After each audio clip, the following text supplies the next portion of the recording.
Spoilers ahead. This is your one and only warning.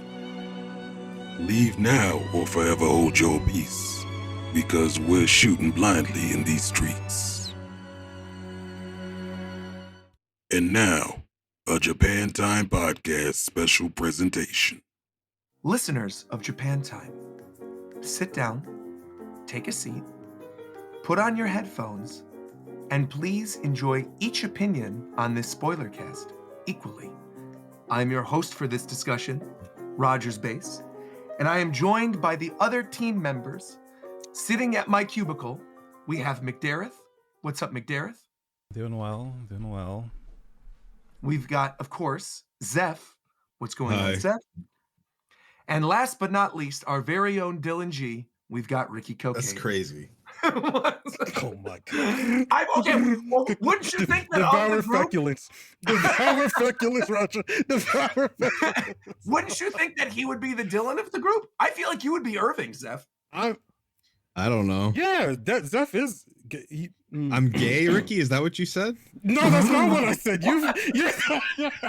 Interesting. You're the one who finished. You're the one who finished that sentence. I didn't say So any for of all that. of you that are tuning into the video, we are doing something very different this time around. You know, normally we do Japan Time spoiler casts for video games, but all of us have been absolutely obsessed with this season of Severance, watching every episode, sending theories to each other, and we were debating even doing a mid-season spoiler cast for this season. But then, as I'm sure we'll talk about a little bit, I feel like right at that mid-season where you got that episode with Gemma's backstory and you got the little like side mission with Cobell, it kind of just made more sense to do a spoiler cast of the season as a whole. And I'm really glad we did, considering the last episode, the newest episode, which is the last episode of season 2, just aired last night as of when we're recording this. So everything is fresh in our minds. We've got a lot of stuff to talk about. Where you guys want to start? Maybe we do like an overall thoughts on the season as a whole compared to season 1. So okay. No. Yeah. I think season 1 might have been more suspenseful just because we didn't know anything, but Sure. I kept seeing a lot of complaints. I don't know if people just missed everything that happens in the show, of people saying in some episodes that nothing happens. I don't know what that is, but I think season 2 is really good. I'm also shocked. Yeah, people said they didn't like the Cobell side mission episode. I was like, I actually thought that one was pretty good. As soon as I kinda saw it, didn't I like knew that one. everyone was gonna hate it. Yo, you didn't like that one, McTiernan? I was struggling a bit through that one because it's like, there's this character and I get it's a show, so they have all these side characters you're following through, so you're getting to see her backstory, basically of where she came from and all this kind of stuff. It's just, this is a character that for the whole length of the show we've been almost trained to not like, and now here's a dire episode dedicated to her when all this other hell is starting to break loose. But Just didn't like you the think positioning seems kind of just. I think pacing wise, I do They kind of do that understand. a lot. Yeah. We went from Mark. I think it was Mark reintegrating, and then they were in the snow. Yeah. Right, yeah, that we Yeah, completely yeah. like jumped away from that and they were at the Ortbo. Which, by the way, that was like probably one of the best episodes of the season, if not the best. That episode was so unbelievably good. Yeah, I'm still unsure of what stuff meant in that episode. But Do it, Seth! Oh, man. I think, I think that episode's definitely gonna be like maybe the fan favorite because it's so different. I've seen a lot of people say they really do love the Gemma episode, though, where you find out more about her That episode's crazy. and all the testing rooms with the Innies. And that is, I mean, the flashback in that one is, I think, really good. And there's a lot Imagine of having your in that whole one. life be getting your teeth fixed at that dentist. Horrible. Yeah. Absolutely horrible. I guess that brings up a good question, though, is like, again, this is going to be a full spoiler cast. We're talking about every episode. So if you have not already watched the season finale, go watch the season finale and come back to this, because I'm literally going to spoil something right now. In the season finale, right, when you find out officially that the thing that Mark has been developing, that Cold Harbor, is literally Gemma, right? It's Gemma and her tempers. Yeah. My question after watching yesterday's episode is, what have Dylan and Irving and Helly been working on then? Are they also working on other Innies? My I almost assumption wonder was if they they're had- I don't know if they just dummy completely useless. Yeah, they're just there to make Mark feel happy, But and keep him. they did experience the fear from the scary numbers. Right. That's why I was saying. So were they there to just make Mark happy, or was it something where like because at some point we saw all the files, right? And we know that Dylan in the first season managed to always hit his quota and then got like the waffle party and everything. So he must have been doing something. I had before last night's episode, I had a working Right. theory that like they were refining other subjects that weren't Gemma. Like I thought that you had to have like a personal connection with somebody first and foremost, and Right, then right. you would be able to refine these numbers, and it had something to do with like maybe rebuilding their mind or something like that. But then after they basically said that all the numbers were representative of just like Gemma, I started to question what their entire role was and how they could also do refinement, because even Helly had a quota that she reached, and she got that little like animation where Right. Kier was like, "I love you." You remember all of that? So Yeah, of so I course. was like so I was like, I guess anybody can do the refining, but it didn't make sense as to why they were so dependent on Mark to complete like the final file. So I And really again, it was don't. like Yeah. people were working there prior to Mark working there. He's been working there for 2 years, but like there were other people prior to Gemma getting kidnapped. And you know, what was Petey, his old boss, right? Or his old coworker, Petey. Petey must have been working on somebody else too. And Petey obviously knew there were horrible things going on, but Petey, did he Yeah. necessarily know about Gemma? Well, seemingly like the Because he knew no, the he hallway, would obviously. he wouldn't have And known Irving about knew the Gemma. hallway from the dreams. That's the big thing that they don't answer is how did Irving's Outie Yeah. know about it? Well, see, that I thought was kind of answered with the dreams, right? Where like he was falling asleep and then he was sort of seeing the Well, that's visions because of the his easels. Outie. Right. Yeah, But We don't know wasn't that how that Irving knew? information got to his Outie at all. I assumed it was just I via had dreams. asked He you, was falling Zach. yeah, asleep. I but, thought you had but already, Irving's like- Innie was never there. He never went to that room or that hallway. So Yeah. how did he know? All we know Well, is because that, of the Audi. and we also do we ever know? Yes, but again, how did the Outie know? Because the Innie never even went Mm. there. So how would he know? We Well, the definitely Audi never was find out. investigating a lot of stuff, though, right? Because that was the whole thing when you get to his house and you see radar and you find out that he used to be in the Navy and he did all this stuff. That Mhm. his Audi has been putting together an investigation on Lumen for like a long time, right? He already had Burt's name on his list before they even had the meeting with him in Fields. He's been researching a lot of this stuff for a long time. So I think the hallway, him knowing about that, leads me to believe that maybe at some point he came in contact with someone who worked there, and that's how he knew about it. Yeah, And he was trying that's what to. I was Yeah. saying. We don't know who he was on the phone with ever. Right, On the because what was payphone? We never yeah, on the discovered that? payphone. Yeah, No, that's right. Yeah. because who was the other person that was on the team before PD? There was Carol also D. somebody. Harold D. Yeah, Carol D was the other Oh, one. Carol D. I thought you said Harold D. Like I thought you were saying Harold. I was like, wait, what? I didn't even know what that was. No. So Carol D. then could be. That's who people think it is. Yeah. That's who people think Irving's phoning. Because we don't know why Carol who's D that? is gone. Do you know if Carol D? I mean, could we assume that maybe that's somebody that we know, Maybe. like somebody we've met in the story already? Because I've been seeing super crazy theories. There was one recently that I saw. Every theory was like- involving Rickon is wrong. That's okay. So thank you for bringing that up then. So like we had this conversation I about think he was Rickon and literally the goat put in the show for that reason. to basically be As like the like theory crafter thing. Red You'd stick herring on. or Just what? to be complete Yeah. bait for people that read too much into everything. But he clearly is working with Lumen now because he's rewriting his book now for he them. is, but that like all the others, like people were saying all kinds of crazy stuff, like he was with them from the start, which doesn't make sense. Or that he There's was a weird goat. stuff though, because all the episodes where they're hanging out at their house, there's Mhm. clear depictions of goats in the background. Like Yeah. they'll have like goat statues or a goat ornament or a goat head. Yep. I wonder though if that Okay. because is their house also within the town that's run by Lumen? Yeah, isn't it?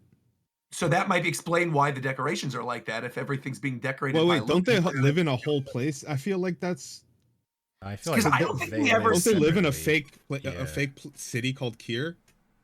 Or is it a fake state? But do Devin and Rickon live there, or is it just Mark? And Well, the they other, drive there all the time. It has to be kind of close. right? It has to be somewhat close. And the state is also a fake state as well. Again, people did the investigations that it's like the what's it called? This code is not one that actually exists in the United States. It's not a real place. Right. Because that's another thing I think I don't know if I think it's meant to be like that on purpose that we'll never know is like it's clearly an alternate future from the one that we're in because they have weird technology that doesn't exist.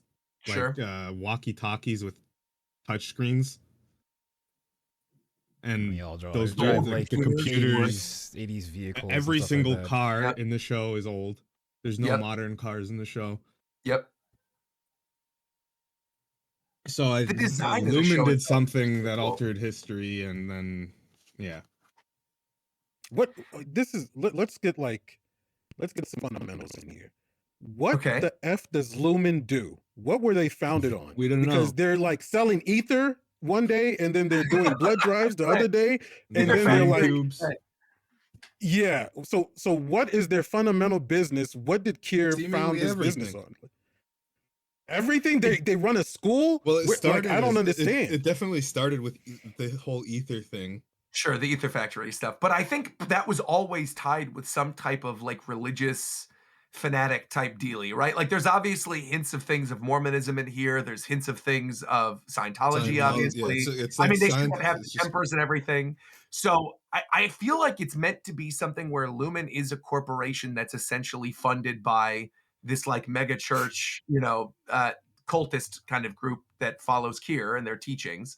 And I mean, to the point where like even the marching band in last night's episode, they were even playing like the marching band version of the Kier song that Cobell sang back in season 1. That's literally the music they were playing when they arrived. Right.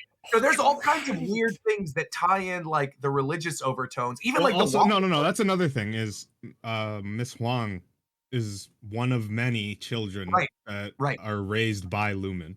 Yeah, that's what I was supposed to say. I think that's the most interesting part of the Cobell like episode is when you get to that part is that like from birth these kids are basically in a cult. They're like indoctrinated. They're child labor. Yeah, exactly. And even when she reveals that all the tech for Severance she made it, and then you realize that okay, Lumen has probably been stealing this technology from these kids they've basically been raising to almost be geniuses and telling them you can't tell anyone. How does a 15-year-old come up with Severance technology though? Like how old was she? She probably didn't do it when she was 15. That was the whole thing, right? She probably did it when she was older. But that's the reason why I thought that episode was actually really good, is because when you find out that actually Cobell, right, she made the technology, and yet they stick her on the severed floor. She's not even like one of the heads of the corporation, so that when she leaves in those 2 episodes that open the season, right, the goodbye Mrs. Selvig, hello Miss Cobell, or whatever it's called, during those 2 episodes.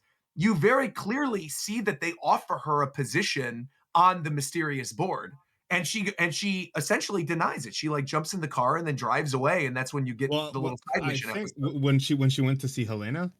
Yeah. No, I think they were threatening her life. But there were 2 instances. I mean, there were 2. Yeah, the first one they offered her. First one was right. That was after that was like when the season resumed, right? Yes, it was like right after she had stopped Helly from blurting out everything. Right. Yeah. So you're thinking of where they were threatening her life was like when she was outside the building and the guy was in the car, and it was clearly somebody that she recognized, probably as someone who was like a fixer who was killing people, and then she drove off and got scared. Dude, the thing that's funny is he might not have even been anything. He might not have been. No. I think it's all supposed to just be like the perspective of what's happened it's like her perspective, so everything looks scary. But knowing what we know about her and her past now, and like having worked as essentially a child laborer for Lumen in this ether factory with her friend that we saw in that episode, that could have been one of the other kids in the factory grown up and like groomed to be part of Lumen, and that freaked her out as well. Like she could have it could have been any number of things, and I don't even think that's a mystery we necessarily even need to find the answer to, because I think it was clear to all of us that like she was in danger, she had to leave based off whatever she thought. Correct. That's basically why Miss Huang was introduced ever at all. And then when her purpose was revealed, she got shipped off to Hellland, I guess. But see, that was also the brilliant thing about the stuff with Miss Huang, right? Because I think for so many of us, that was a potential red herring of like that could have potentially been like Gemma and Mark's daughter, right? Yeah, they definitely chose her because she could have She looked mixed. I mean, she Yeah. looked like she was half white, half Asian. Exactly. So she looks like she I could have been. never once thought that, because how long I didn't has either, 'cause it Gemma would have and been Mark been ridiculous. married? And then Yeah. she Gemma's been gone The for show 2 would have years, gone and then like they full had Matrix. a 10-year-old or a but- 12-year-old I'm not gonna, child. with the way But things again, were we going, don't I know- almost right. thought that I want to call her Miss Selvig, but that's obviously that's wrong. But Right. Harmony, I almost thought that Harmony could have been like, oh, is this like his wife from the future? So in my mind for like season 1, with how it's like, why is she next to him? Why does she care so What? much about him? That's not obviously I mean, not I what it is. definitely- But I was like, No, it's not I what it was. you But I thought- definitely thought. Yeah. I thought something similar as well, with like her connection with Mark specifically, beyond just the Cold Harbor This is thing. gonna like the be way a she long walked ass over fucking and stuff. discussion, dude. But this is good. I like this. Is what people want. The people Why want a can't long we can discussion. cut around it if we have know, to? but whatever, No, whatever. no, Just we get it don't need all to out. get around it. This is good. This But is a special. I have a question about the last episode. That sounds really Yeah. stupid in retrospect, Yeah. but I don't think we. What the fuck were what were they even doing? Why? What was who doing? Why was like they had old dudes sitting in rooms watching Gemma. Well, because Gemma. Okay, so from my understanding of But watching, like the we have no episode- hard confirmation from dialogue that anything no, was no. happening. But I think we are supposed to kind of know from context clues. I think the weird thing about this show is that because there's so much like theory fodder that's in it, I think people kind of forget like what's at the Mhm. core of the show to begin with, right? When the show started, they open up in a room, they say, "What's your name?" They give them the severance test, right? Yeah. And they ask them like those 5 questions. That's clearly what was happening with Gemma, right? Because who all are of you those was were the the first. final. Right. Who are you was the first thing. And they're in that room and she's got the baby crib, right? That was being disassembled from when she had the miscarriage originally. So they're Yeah, showing her in correct. this final room the most traumatic day of her life. And they're essentially testing the severance chip to be like, okay, is it actually working? Can we put someone in the most traumatic moment of their life and them actually not remember anything? So that's literally what they were testing there. And it was seemingly working until Mark ran in. And then even then, there was something instinctively, despite the fact this dude showed up with brain matter on his tie, covered in blood, saying, "We got to get the hell out of here." There was still something instinctively where she was like, "I'm going to go with this crazy guy covered in blood," which showed that like their test failed. You know what I mean? But also, like, did we ever get Yeah. a reason from any character as to why they were giving her 25 out innies? No, I think that was really just testing all the different things that brought her, made her uncomfortable in her life. Because we got the little thing in the But Gemma. this has to be. backstory. It can't just be like everything can't just be specifically about her, because they said there was how many lumen buildings? There's a lot of them. Right. And there were tons of goats that they sacrificed over the years and all these other people. That's why I'm Yeah. saying, like, what else were the other people refining? That's why I'm like, I don't think it was I- just there to help Mark. So one thing I was thinking Gem- is like this is- even when They also- Helly's wait, father, sorry? yeah, They when they say how many lumen buildings there are, I can't even remember exactly the scene, but I specifically remember Mhm. they list the amount of countries they say is blatantly wrong.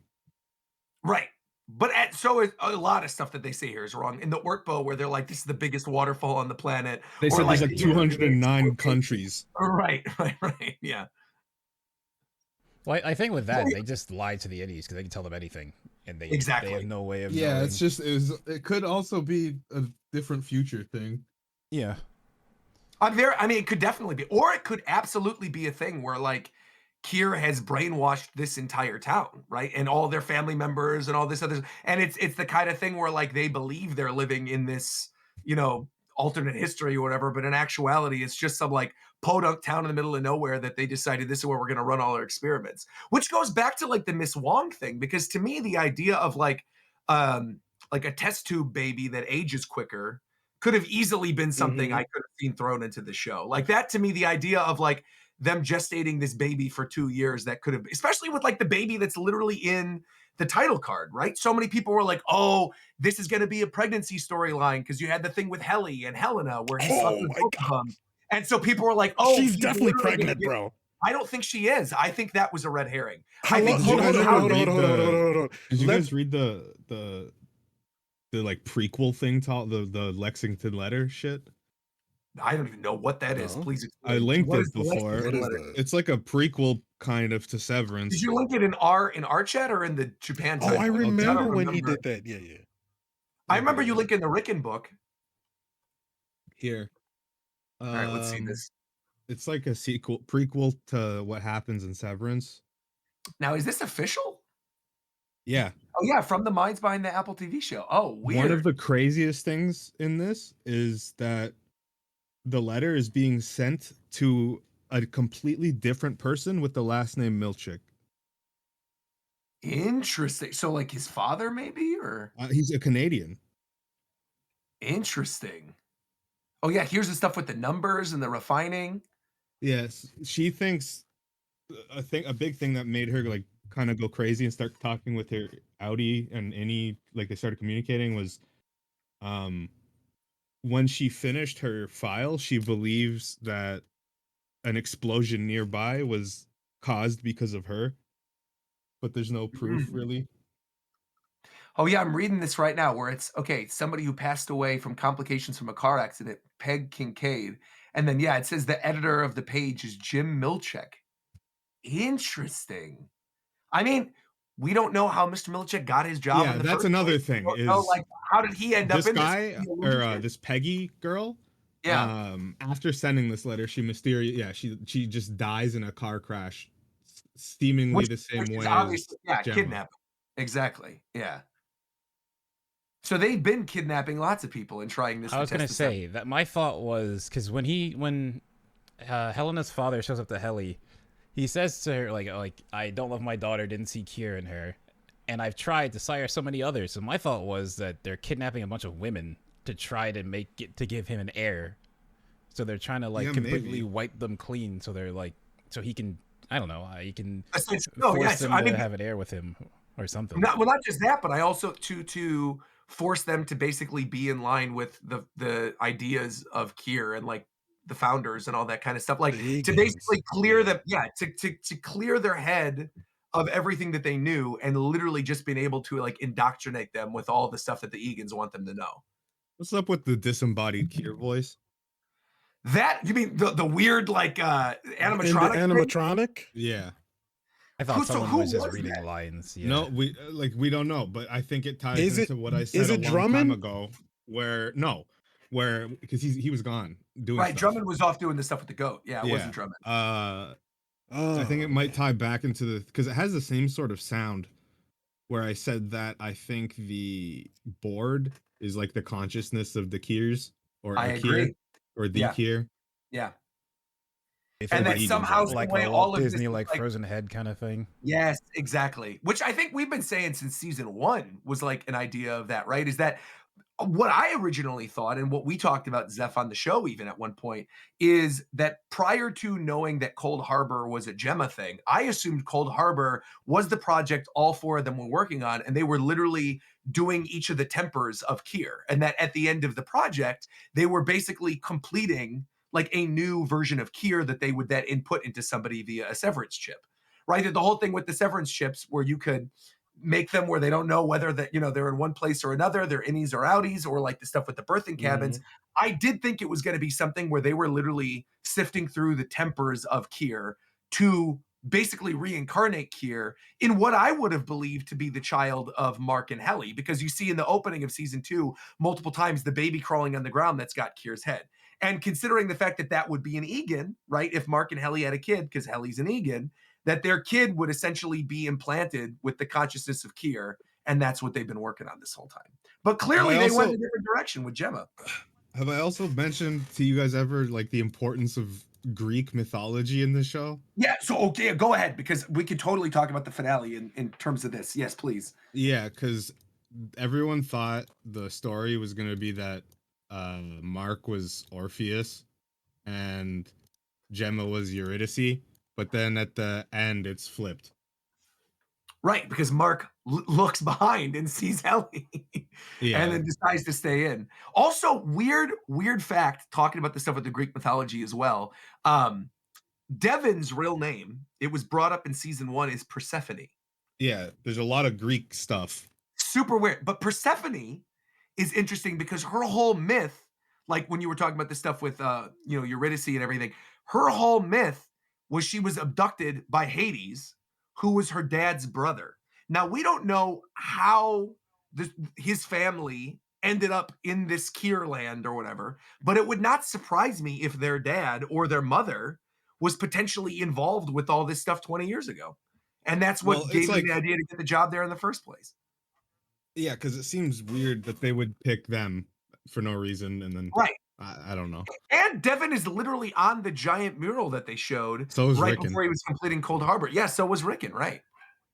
Every character that Mark has encountered is on that mural. So Yeah, which like, is weird. is that Yeah. implying We that know everybody's that in on this or what? and we know it's just a bunch of severed people painting these. Yeah, for sure. So they're being given details about his whole life from whoever. See, but then my other thing that I'm wondering, if they know everything about their life and they know all the different hints, we know that the whole thing with Gemma and the experiment with Cold Harbor is that literally she had 24 different Innies, right? She was going through each of these traumatic things that she didn't like from her life, and they were basically tempering her Mhm. in all of these different Innie rooms. If they were sifting through to process her as an Innie, wouldn't that mean that someone somewhere has to sift through the Innies to process them in the first place? You Probably bring there has that to be bring someone that that does back. everything. What do you mean? I think the So thing what with I mean hers is- is it's just like at a higher standard than like everybody else. I don't know if every single Innie needs this process because like it seems But like they they're still trying to do go something through special some with her. variation of it because they all have the severance test. They just like Helly went through in the first episode with Mark. They all and Mark went through in the first episode as well. They all have that severance test. They all have the severance chips implanted within them. There needs to be something like some I don't know. Again, I don't know if it's something where like they're sorting their tempers and we're just not seeing that when someone becomes an Innie. Like we haven't really seen the process from when you get hired to your first day. We've seen glimpses of things like when Helena says she's going to undergo the process and you see Helly, but there's so many chunks missing that I feel like that's really where the core mystery lies of the show because kind of everything else has been answered as of that last episode. So something I had to scroll back up to it. So I was like scanning through the document. There's like the section on where it says like what it means to be a refiner, and a refiner is someone who makes something pure, more usable, more accessible. Yeah, they give you a full definition of Yeah. Right. It's like as a lumen refiner, you'll be removing impurities from data and reorganizing that data into its purest form. And it's like, this is so dark when you know what they were actually doing compared to how simple this sounds, like at a surface level. But that goes to show that they had to have all the Innies had to have been refined at some point, right? Because when they're asked about their lives, they don't know. And Helly got the perfect score during that first episode. And again, you asked earlier, Ricky, like what is Lumen doing? What is their job? Right. I believe what they're trying to do with this whole line about like removing the impurities from the data, the impurities are clearly bad things and traumatic events that have happened in their lives. So it's almost like by severing them, their work lives, since that's all they know, can just be pure and happy. And they just work all day and they're these little mindless slaves and they don't know any better, right? Because that's all they know. Their life, every traumatic thing has been taken from them before the day they step foot in the office. I take it slightly different. I thought Okay. the impurities were their normal, like the Outie. That's the way I'm reading this is that to make something pure, Yes, they hold want on. to strip them of all their sense of self Yeah, into it's this supposed thing to they be can in- But their control. sense of self, as we've seen with the themes of the show, is all tied to like love, right? And grief. All of them. Every single thing in this, whether this is like Dylan and the stuff with his wife, whether it's Burt and Irving, whether it's Helly and Mark and Gemma, it all comes back to love. Even with Petey and his daughter, where you see that in the first season at his funeral, right? And the two of them talking and his daughter knowing that like Lumen did all this stuff. Even in a weird way, Cobell, right? Because Cobell put the severance stuff in order and like created the severance chip as a way to help her mother at work because her mother was suffering and she wanted to remove the aspect of work that is painful for her mother from her everyday life so she could just be happy outside of work. So literally all of this comes back to love, all of it. And the impurities, right?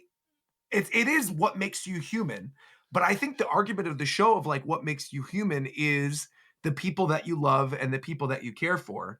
And by removing them, you can finally take in the teachings of Kier, because all that other stuff, right, it's going to cloud your judgment. Oh, you know what? Speaking of Greek stuff Wow. and whatever in I like names, that. remember when Helly asked Dylan what they're refining, and he says the sea or whatever? Yeah. Yeah, his name means son of sea, so maybe he was right for him. I don't Yeah. know. I mean, it could have been. Again, we don't really know what the other people were refining. And I do Yeah, not it think it doesn't is make simple as what people are saying, that it was just helping Mark. I really think is they are refining other people. Yeah, because like every don't theory know, pretty though, much 'cause- was like wrong in the end. Because my thought is, if they were doing something important, why were they so easy just to replace all three of them? But they kept Mark. Like after the incident, at the start of the season, Yeah. they got rid of everyone and kept Mark. Well, because And they they have only- other. Because the work is but they mysterious. but they only brought them back because Mark wasn't gonna Mark refused. To do Maybe they're anything just- until they brought them back. Maybe But they like were you can working on work. something. Maybe you can work on like general files, but like specialized. I don't know. Maybe there's like one specialized person for each group, and the Well, others are because just doing. Petey, correct me if I'm wrong, Petey was the head of the four previously, right? Petey, Yes, and then yes, he was the head. right, and then Mark got his job. That was the whole thing. So right? maybe something Right. bad Petey happened was to the- Petey. Right. So he was refining something, and then when Petey left, Mark took over, and then this is how the whole thing happened with Gemma, and then whoever is the head of the division at that point, they're the ones that are in tune with whoever the person is they're refining. But the other ones, I'm assuming, are still refining the same files. Hold on, let's bring this back for 1 second, just so I can wrap my head around this. Right. My understanding as it sits is that when you're refining a specific file, that corresponds to a room, and Correct. that you have to complete that file before the person goes into that room. That Correct. was the whole thing with Gemma, I right? think that's for So- Mark. Yeah.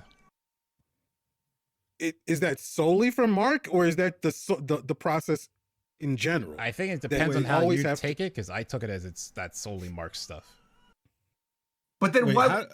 Because Dylan is the one that got the waffle party, and Dylan's the one that they focused on so much during that first season. So clearly, Yeah. Dylan is working on somebody. He It's was not like like their top guy, right? yeah, and they said Yeah. that time and time again that he was Yeah. like the top refiner and he's doing all this stuff. So clearly, he knows something or is refining They've got to something. be doing something. Because the way I would take that is that's a form of coercion almost. It's like, hey Mark, look how good Dylan is doing. Look at all these successful things he's getting. You should work harder, kind of thing. That's the That's way I would actually take it. that's not a bad theory. Actually, that's pretty good. It could, but also Oh, it's like you're sus- something. I think Hmm. something has to happen to each of them for them to end up there. Like, Outie Irving wouldn't have taken such an obsession to the floor if to the point of drawing it so much without sleeping that it's burned into his vision. Right. If something like maybe they all had a accident. I don't know. No, but I mean, Irving on the outside was studying Lumen. I mean, he's been like actively investigating what Lumen has been up to for a long time. So to me, like them falling asleep, I almost felt like this. That was the one big thing from season 1 that I feel like they didn't really explore a lot in season 2. That I feel like is actually important is the idea of like what you are seeing in your dreams and how that can be your way to communicate with your innie. Right? Because I thought like that scene in the finale of season 2 with the camcorder was like brilliant. That scene was, I think, one of my favorite scenes of the entire season so far, where they're When in they the were having cabin. a And then, conversation. yeah, the back and forth on the camcorder in the cabins, I thought was really well done. And I feel like there have to be other ways of communicating with your innie. And I feel like dreams were almost like the weird way to do it, and why they kept scolding Irving for falling asleep, because they know that in some way, if you fall asleep, that might be like a loophole in the Severance program where you can actually send messages via sleeping. And if that's the case, like, think about all of us, all of our daily lives, right? If we're say, for example, like I'm playing Tetris all day, right? Studies have shown that if you've been playing Tetris all day, you're going to play Tetris in your sleep. So if Irving is doing investigations day in and day out on everything Lumen, and it's like that's his obsession, that when he sleeps, he's dreaming of the investigations, and that his innie is then able to sort of tap into that through falling asleep.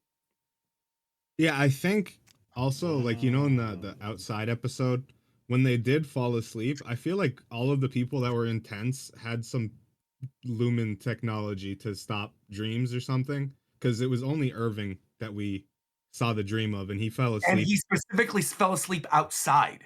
He Yeah, didn't and then fall asleep in the tent, right? he was pretty different forever after Yeah. for the rest of the episode. That episode was also great too, where you have that moment with where he says like, "Oh, good morning, kids," or whatever, and she doesn't respond back, and it's like, Yeah. oh, and he knew right away it was Helena and it wasn't Helly. Like, oh man. Yeah, apparently people at the end are I don't get it if like the average watcher is slow, but people are thinking at the end of the episode it was Helly. You mean Helena? No, people think it's Helly. It's At the when it's end of clearly Helena. no, wait. At the end of season 2? Yeah. I disagree. I What are actually you think talking it is about? Helly. No, Did no, you no, see no, her no. face? No, but her face. She no. she mentioned the equator. They talked about Delaware. Right. That was Right, that was their that was keyword. stuff It that was only like I Helly should definitely know. Exactly. think she's Yeah, changed. she's been spying on them, so like she could just know that kind of stuff they've talked about. I do think it's Helly, but I True. could see where there's space for it to be Helena. I see. I think they wrote it vague enough where it can be either one.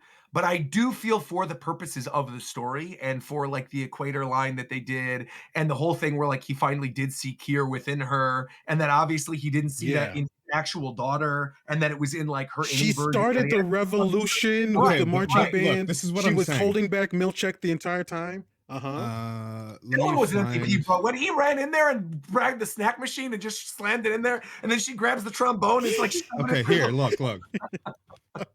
The face on the top is when she was still pretending to be Helly. Face on the bottom is when she switches to Helena. That's exactly how she looked at Gemma at the last episode. But I feel like I feel like the facial expression is not necessarily the best read for her because there were definitely moments. There are so many screenshots like this. Her face, like her facial acting or whatever, is insane. Yeah, I mean she's really good. Obviously, she's a great actress, but I do feel pretty We strongly. need more that support. is We need more Helly. clues. Yeah. Because at the end of the whole thing, right, where Gemma finally walks outside and they're about to escape, and he has the opportunity to leave with her, and Innie Mark realizes what he had his conversation with his Outie in the beginning of the episode, where it's like, I'm giving up my life for what? For you, and I don't even know if I'm going to be able to live my own life. And she has that line about when she starts the revolution about like, look, they gave us half a life, and they didn't think that we were going to fight for it. So in my brain, I'm like, that Helena doesn't give a shit about her Innie. Helena wants what's best for the company and wants Mark, realistically, too. She doesn't want Mark. The angle that's why she took Mark. Yeah, the angle I could see is maybe this is just that could be Helena wanting what's best for her. Like, yeah, for the company and all that, but her father very blatantly, and it's obvious to her, doesn't like her. So maybe No, this is not at her, all. her just she completely has disdain rebelling. too. Like, so that could happen, that it was her. See, the line that 'Cause stood out I to won't me, lie, though, that I like, thought was weird. I didn't notice the Okay. facial expression, but the look back she gives Gemma before Gemma. they run away was like, that stuck out as odd to me. Well, because it does kind of remind you of that scene in the Ortbo episode where Irving says, you have been mean, but you've never been cruel, right? Like he says, you've never been cruel. And her looking back at Gemma right before they're running away does seem kind of cruel, right? Yeah. That like, this is the love of your life. It does not his seem like wife. something Helly would ever. I feel like Helly definitely would have just ran, or even told him to go. Okay. Maybe. Okay. Why I mean, I would think it's Helena give Mark the directions to get to the elevator to save his wife if he could just have had him at that moment? Like, I mean, why well, is he? Why would she be playing into that?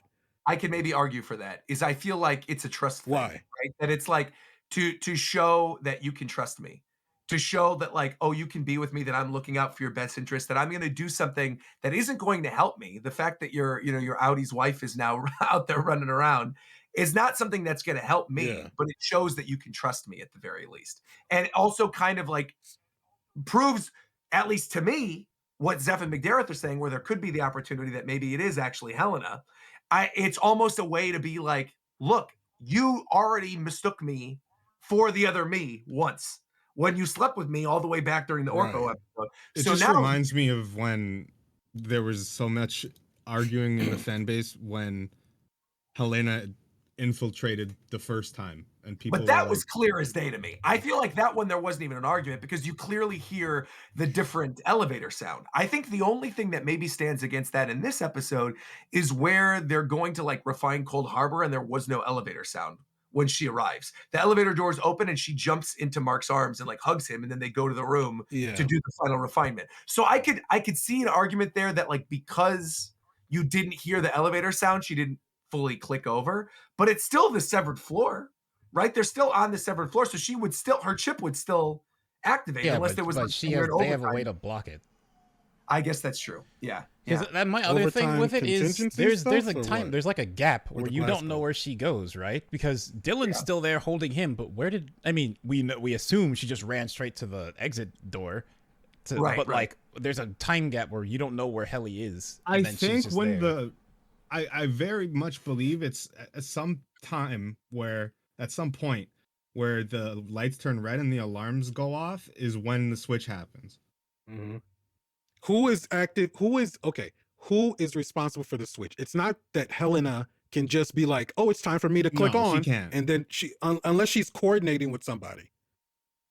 I don't know. That's what I I would don't think. know either. I would think It that could have been she all would a have to thing of coordinate with circumstance. somebody. You get what I'm saying? Like, But Yeah, no, but like I a do, mid I switch. do. it could have been just like all luck, and then at the end they got unlucky, and it was Helena.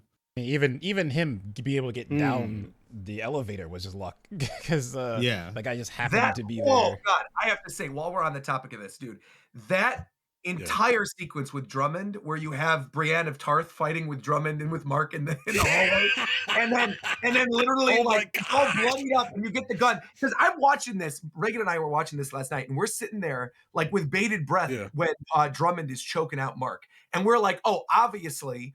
Brianna Tarth is going to come in with the gun that she was going to shoot the You're goat right. with. She was going to shoot him. So when she doesn't shoot him and he manages to live to the elevator, and you get that moment where Mark is holding him hostage, he comes to, it's his Outie, and he shoots him. That shit was amazing. That was like the best, one of the best deaths in this entire series. That was so good. They handled that so 10 out well. of 10. And again, the And the I like tie-in- that I thought that it was gonna cause some big freak out. I like that he just didn't care. No, of course not. He's like, this is Lumen. Why? Yeah, exactly. I'm trying to save my wife. Not only did he not care, but then he used it to his advantage to like use the DNA. Yeah, I thought to the open blood on the tide door. open the door was so smart. That was brilliant. Yeah, that was really clever. good. Yeah. But okay, this also I'm glad shows that they didn't that let him just go full John Wick on everyone in the building. That would have been No. I mean, to be fair, one of the funniest moments is when he's standing outside the door, like, let me in. And the other nurse is like, no, leave, go. Oh yeah. She was she's running gonna away run, and so running, that- whatever. that's He's Yeah. running away. Yeah. But this definitely showcases that Mark is expendable now because Drummond was willing to kill him. Like, Oh, if for we sure. had Oh, any yeah. reservations or well. doubts, Now he's done. that Yeah. they're Also, done. he's the Yeah. Yeah, What Cold is- Harbor's finished. They said that already, that he's done. Yeah. so like. I think also, you know, at the end when the scientist was chasing him, Yeah. I think when he said you'll kill all of them had double meaning. I Oh, think- Mar, the Dr. Innies. Mar. You'll I kill think it all was- of them, meaning all the Innies, right? No, I think all the 25. gemmas, and then I think the preserved Egan consciousnesses or something could run out of time. I I can don't see know. that. Also, fun fact, that scientist Because doctor the character- whole plot and type of show this is completely different now. It's not the same anything. Because at the core, no matter what, it was a parody on work culture Sure. and like some psychological stuff. Now it's action adventure. Well, I would say less even action adventure. It just is straight up thriller now. I mean, there's Yeah. not even like this is a thriller, right? There's like scares around every corner, and you don't know what Dude, certain the things whole mean. It's scene nothing with the serious. goat, I had my hand on my Oh, me temple. I too. was so pissed off. too. I was because if the goat died, the whole episode was going to be ruined for me. I completely agree. Had they shot The that kid- goat, I would have been miserable. It was adorable, Emil. wasn't it? Yeah. Oh, I love that little goat. Yeah, And So The other as soon, crazy as thing soon about as that, she though- said that, as soon as she expressed that she didn't want to do it, I got hyped. yeah. I do wonder though with the goats, right? Because they obviously had the room with the little goat containment thing. Like, that is my biggest question, is like, what really was the purpose of all the I goats? literally think it's showing that despite how like scientific and advanced Lumen is, at the core there's still Like pagan rituals. insane Mormon like Yeah. they have an entire section of their building dedicated to raising goats for the pure reason of slaughtering them to a fake god. Isn't that So crazy? then, though? I mean, like, are we saying that 24 other goats have died now? Yeah. No. Is Yeah. it a goat per room? Well, no. after I think it's every whenever hour? they It's finish. it would be yeah, for and a then the whole process is person. done. a person. When Yeah. the person is done, then they sacrifice the That's goat. another thing. You know, when they about Petey, when they got his chip, they called the chip Petey. So I think that's another thing. Is you can put your brain into a severance chip. Yeah. Yeah, right. I mean, I Because it's definitely also can't- there's a whole I story, think. and funnily enough, there's a story. I don't know what the name of it is, but I know the author's name is Greg Egan, and it's about transferring consciousness like that. Well, I mean, they had the episode. What was the episode title? The second to last one was straight up from the Twilight Zone with like the double people. What's Yeah. Something. I mean, there's turmoil or vitriol. there's something so like many that. things like that. Yeah, where they're referencing all these other things. Oh God, it's just such a good show, man. Yeah, there's so much to talk about. I mean, like, what haven't we touched on that you'd want to talk about? Because I I feel mean, like we haven't talked about Milchik at all. oh, he's the best character. I mean, let's be real. I like the way they set up his like I his the DM'd point you where he last night. turns like when they Yeah, I think he's- send oh wait, what were you gonna say? I was DMing Roger last night. Yep. I think they've clearly set up antagonist Mark and like anti-hero Milchik Milchik, yeah. with That'd Dylan. be interesting, yeah. Because for me it was when they give him like, oh, here's a portrait to see yourself in Kier, and they just like blackface Kier and give it to him, Right, and it's right, very right, obvious right. that bothers him. That was nice. Yeah. Yeah. And that Well, was and like, of course, the point the where it Devour- started to break. The devour feculence line is Well, I another think one, there's a too, lot where of he's stuff Drummond. with race, like very subtle. Oh yeah. Like Is it subtle? Brittany. It's No. literally- Like Oh yeah. Brittany literally looks like the insane people from Get Out.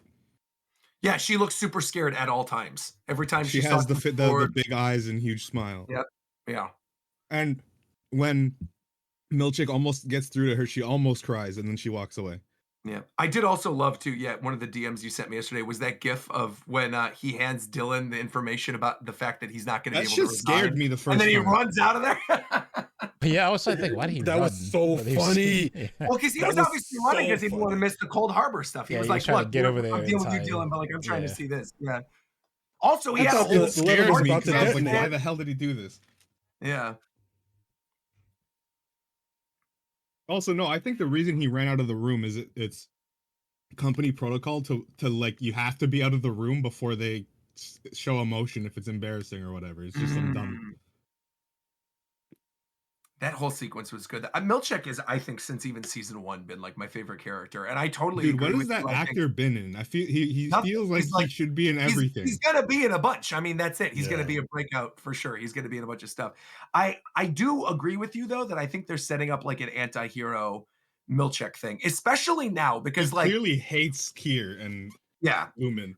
we had a conversation right before we started recording about like the direction that I feel very strongly season 3 is going to go in, which is like full stop Innie revolution, right? Where they're going to have, I mean, you have Helly kicking it off, you have Dylan with that line where he's like, F you, Mr. Milchik, with the entire marching band that is now turned on him as well after he breaks out of the bathroom. And I do genuinely believe that we're going to be looking at a situation where like the Outies, they know that their Innies have to go to work. But they can't just keep the Innies hostage there forever, no matter what happens. Like there has to be some explanation to the outside for all the employees, even if it's just for the purposes of like good PR, like we saw at the end of season 1 with the speech that Helly gave. Like they can't keep them there forever. But what happens at work, the only people that know what happens at work are going to be the Innies. So one of the things that we were discussing is that, back in season 1, there were the hints of the divisions going against each other, right? And there was like these wars between the different divisions, and it was like the data refinement and MDR and all of them going against each other. I almost feel like that is what is going to happen next season, right? Where this season ends with, like you said, Zeph, there was like an action sequence where there's blood splattered across these like, white walls, and it obviously makes the violence stand out even more because everything looks so pristine. And you're going to have the Innies that are loyal to Kier and the Innies who want to be free of Lumen. And I think you're going to have a lot of divisions amongst the different squads and who's pairing up with who. I think the GOAT people obviously are going to be on the side of macro data refinement. And I think what was Burt's division? Optics and design or something like that. Yeah, optics it was and design. some O&D, yeah. O&D, right. So O&D is obviously going to be with MDR as well too. So those three are kind of like in alliance.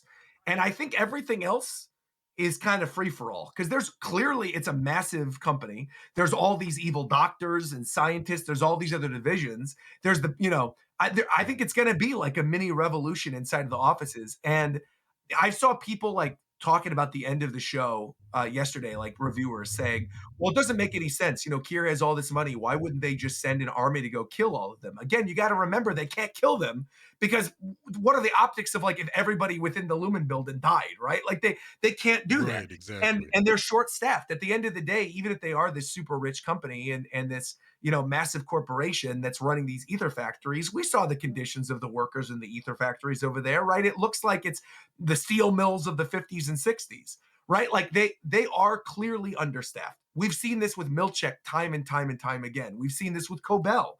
Like how many people are designated to just one person that's working within the company?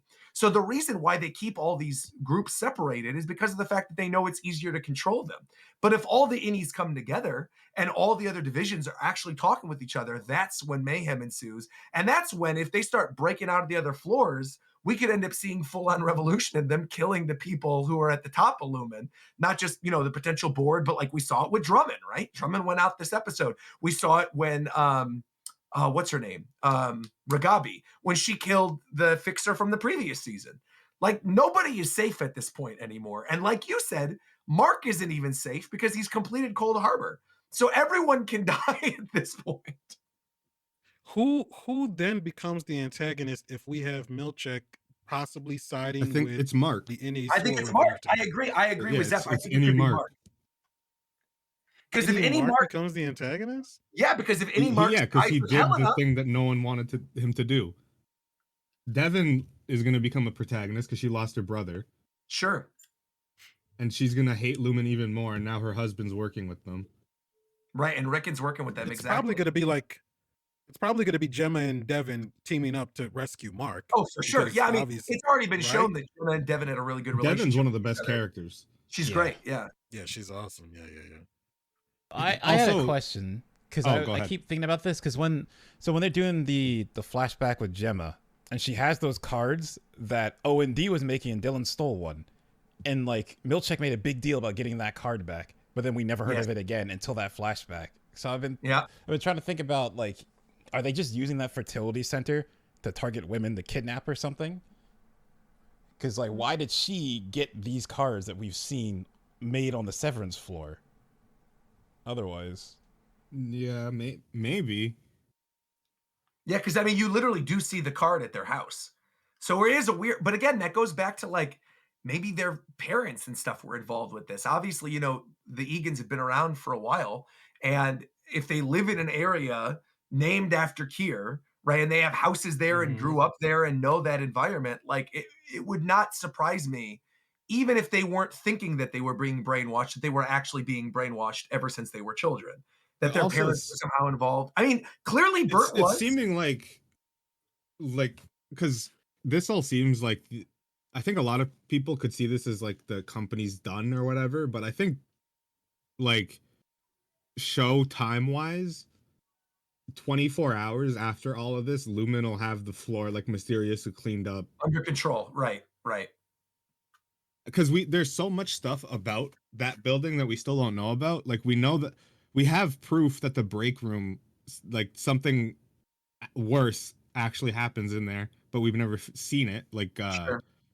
there was an episode in season 1 where Mark, after leaving the break room, his knuckles were like raw, and that wouldn't come from just like reciting the apology thing over and over yeah, again. no, and the Lexington letter mentions the girl's hair is wet for some reason after. Well, so that I thought was like a waterboarding thing, because remember they asked Gemma at one point, what would you rather do, die of drowning or die of suffocation? And then you see multiple times throughout the series, you see like Helly when she's bobbing for the apples or whatever. She's like under the water, you know, when Irving is drowning her during the Ortbo, they show that shot of her face in the water over and over and over again. And it's something that you even see like when you get the cross memories with the reintegration with Mark, with like Gemma and with Helly. And you get that line from Helly in this last episode, right before Cold Harbor, where she says, I'm her, like she's me. And like, who is she referencing? Because I was like, wait, at that point of the story, I thought, oh, that it was what Zeph was talking about, that it was almost like Gemma's consciousness was going to be put into Helly's body. And that's why Helly was there. But clearly that did not end up being the case. So now I'm wondering what she meant by. Oh, I thought she was just referring to the fact that she's an Egan. That I think at that scene, I thought she was talking as no matter what happens, I'm an Egan. Like basically, it was reinforcing what Harmony was telling Innie Mark. It's like she's an Egan. Yeah. You just can't be with her. You can't be with her. That's like the weird thing that's making me think what Zeph was thinking, because like she did that whole thing and then she ends that conversation with, "At least you have a chance to live." But then why would she show up at the end and pull him back? Yeah. Unless the chance to live is literally him not leaving, right? Because had he left, they have him killed or something. Well, no, because I think she was trying to convince him that his Outie is probably not lying. Like the integration thing could be the truth. Like, what if he's not lying? What if you do have a chance out there? But for her, like no matter what she does, her Outie is an Egan, so she just can't escape. I do feel like there's gonna have to be something next season with all of the other, not like the overtime contingency, but you know, at the end of season 1 where Dylan's looking at the wall and it's like all the other different things they could do with the chips. Yeah. I feel like those are going to have to come into play next season if there's going to be like an Innie revolution, you know? Yeah. Because in the grand scheme of things, this changes nothing in the outside world, really. No. So, like, yeah. It affects the people that are directly related to the story. But yeah, again, on the outside world, other than the people. But like if all, it's just weird, because if these, are there more, like, are there other Egan types? Like, this seemed to be, like, an important building for them, but I don't know. Hold on. There's other factories. There is a ramification here that we're kind of ignoring. Gemma is free. If she stops paying attention and gets out of the stairwell and is like, makes it outside, and you know, well, yeah, if she's going to. I can tell you have a person who was presumed dead. Yeah. Or yeah. Yes. I can literally tell you beat for beat the scene we are going to see at the beginning of season 3. You can come back to this video in 2 years. Talk to it. I am telling you, the immediate thing we're going to see with Gemma as she's escaping the building and like crying and running out of the staircase, Cobell and Devin are going to be in the car to pick her up right in the parking lot. They are literally going to be there to pick her up right at the very, very beginning. Guaranteed, lock it in. They're going to be there because they know all this is happening. Yeah. They've been planning this with Innie Mark and the birthing cabins for forever. So they know that if the plan works, she's going to be freed at this location. So they know if she's running out in the parking lot, they're going to drive on up, snag her, kidnap her back from Lumen, and then either go to the birthing cabins or something and try to figure out what's happening. And I think that is going to be RT's into seeing Miss Casey, right? Because when Innie Mark, Miss Casey? The main Miss Casey, the main one who woke up and was like, "What's going on with her?" How are they going to pick which Innie they get? Because I think the other Innies were designated and tuned to that room. Okay, so that was one thing I thought was weird, right? Because Harmony says to Mark or Innie Mark, can't remember that your Innie is designated to the Severance floor, right? Right. But and Casey When Gemma is Miss Casey, she is designated as that on the Severance floor. Yeah. So when they're in the birthing cabin, right? My assumption is that the coding or whatever is that the birthing cabin is the same designation. It has to have some as the special Severance rules. floor. Yeah, For sure. I was just curious Yeah. with like the birthing cavern because like she says that, but then he's here in the birthing cavern. So like that line to me was just like weird. It's like, how does that work? Yeah. Well, that you could also see that is a lie. Yeah, it could also be an Exactly. extension I was about to exactly of the say that, Severance yeah. floor. Right. It could also be a lie. Yeah.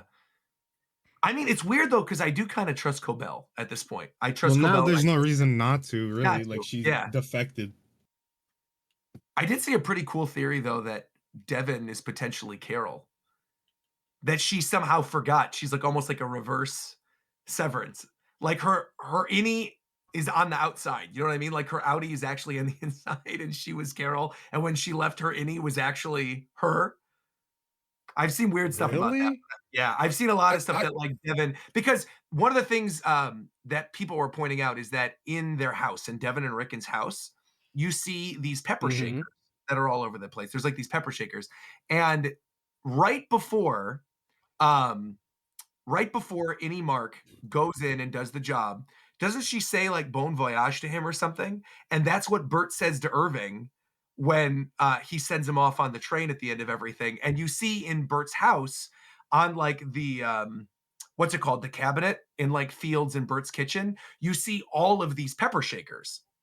And so someone brought up the idea that maybe like someone within their family was basically taken away by Burt, right? That Burt, we know, did terrible things and was trying to forget by severing himself. And, you know, thought that maybe he could go to heaven or be with Kier or whatever if he was actually able to sever the part of himself that either was gay or that was, you know, causing problems. And I almost wonder if it was like somebody within Mark and Devin's family was one of those severed employees that was then taken out by Burt and like basically sent out to pasture. Because that's obviously his job. His job is to remove the people who are problems and the people who are quote unquote fired by sending them off somewhere that's far away from what's it called from Lumen, and by effectively killing their innies. I'm like 50-50 on what's going to happen with Irving, because it feels weird that he would just give up after, you know, he's like a military Navy dude. And he's got Radar with him. Exactly. He's got his dog with him and stuff. Radar also doesn't seem happy. No. Zeph, how badly did you want whatchamacallit, Irving and Christopher Walken to kiss? I did too. What, dude? Dude, during that moment, I didn't know. I really did. When you get that line where he says, "I'm ready," right? Because that was the whole thing when they were on the severed floor. He tells Burt, "I'm not ready for this," but somehow Outie Irving says the exact same lines to Outie Burt and says, "I'm ready." I fully thought they were going to kiss at the train station. I did. It's kind of crazy that how their relationship is so strong that it transcends whatever's happening with the chips. Yeah, because they're forming a connection on the outside, and it parallels what they were doing on the inside. Like, and it also goes to show that whatever their love is clearly stronger than whatever Mark's got with Gemma and with Helly, because he has beautiful love interest.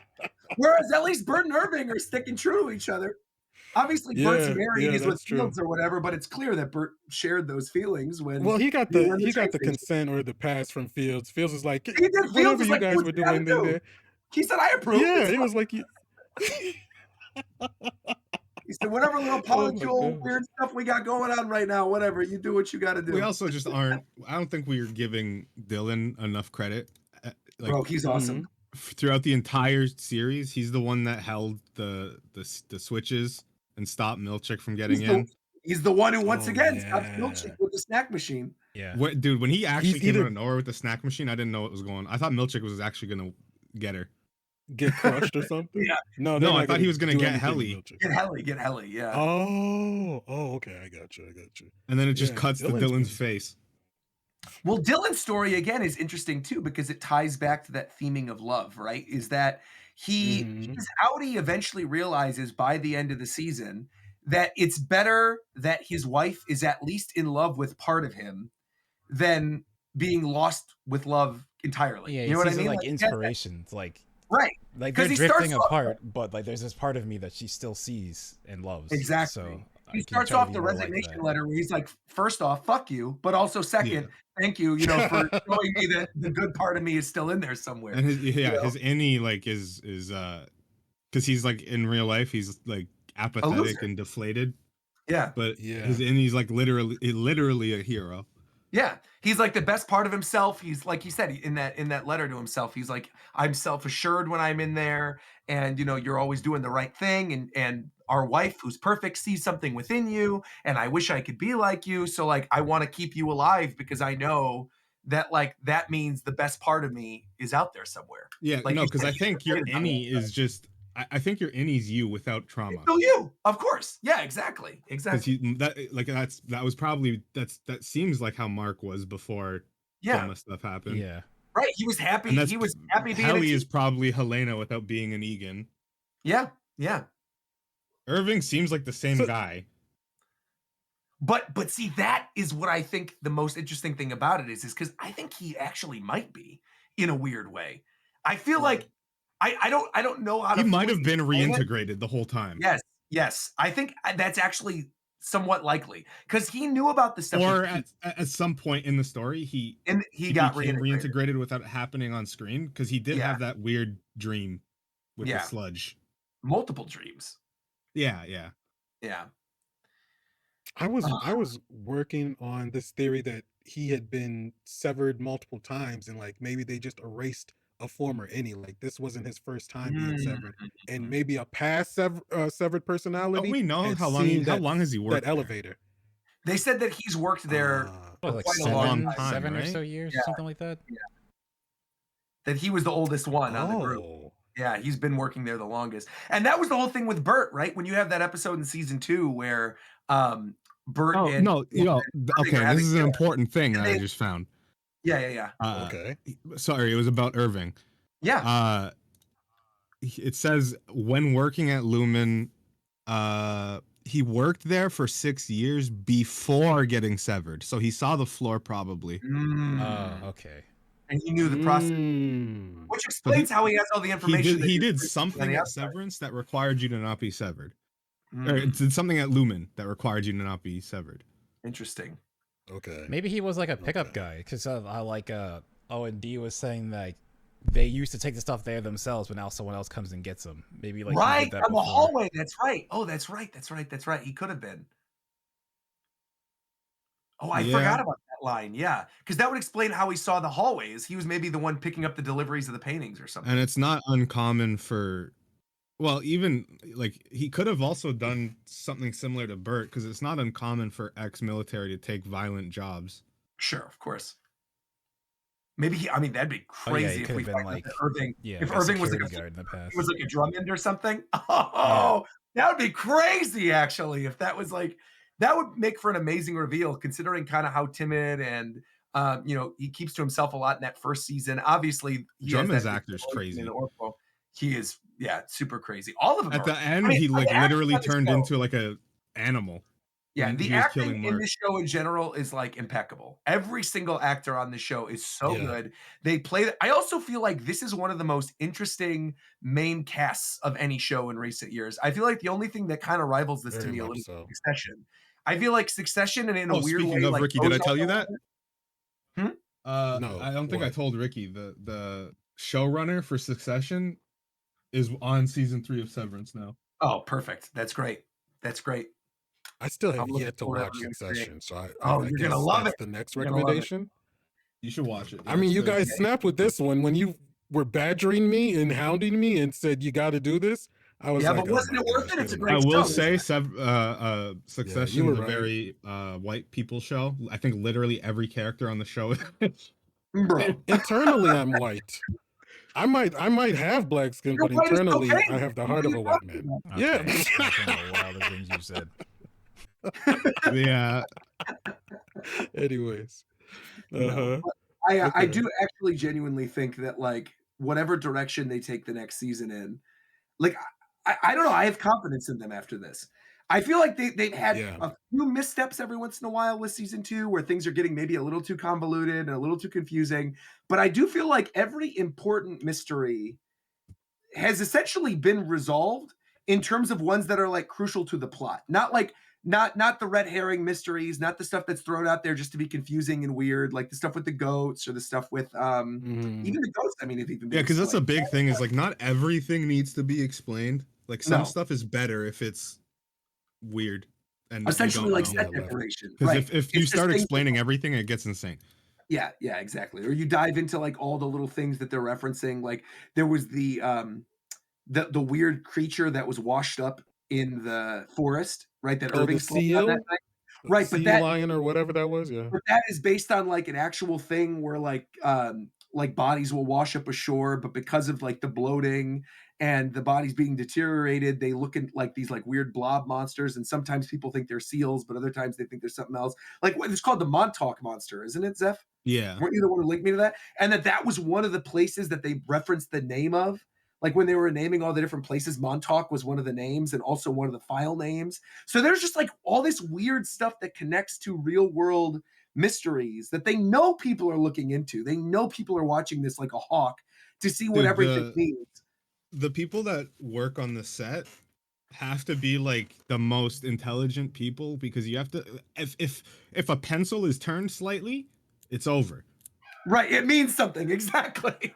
Exactly. It could mean like this is referencing this, weird Twilight Zone episode from 30 years ago. If the Yeah, pencil is everything laid has out to the be wrong way. perfect in each shot.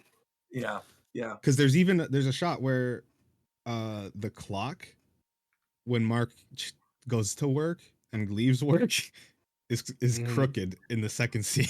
People Right, were like, "What is?" I'm just like, maybe the clock Or his fell beta over, bro. fish, right? And his beta, he has the two beta fish that beta fish notoriously fight with each other. And there's like the two beta fish that are in his fish tank in his house, and they're Yeah, they're red separated and by blue glass. though, so I think they're important. Yeah. Oh, for sure. Yeah. For sure. The blue pill and the red pill. The blue fish and Like the red fish. when he leaves the office the first time, he's between a red and blue car. Yep. Well, even their meeting place, right, with the elevator where they said the equator, right? Because Yeah. I didn't get this when I first watched the episode. Reagan and I were both sitting there like, I don't know what the hell this means. But like then after reading like reviews and other people talking about it and people breaking down like the different meanings of stuff I was like, oh, the equator is the elevator bank, right? Where like, the stairwell, because the stairwell's where everything meets. The equator, right, is like the split. So that's where your Innie and your Outie meet. So that's obviously why they call it that, because the elevators She ends that with a "see you at the equator." Right, exactly. Right. And so when they say "see you at the equator," they know they mean the stairwell, because that's where Helly tried running out of and into the first time she got integrated. Same thing with Mark, same with everybody. That's where they know the split happens. So that's like their keyword for each other, where they know like the equator means that stairwell, which is kind of cool. I didn't pick up on that the first time I watched makes it. me that is further evidence for me that is straight up just Heliar.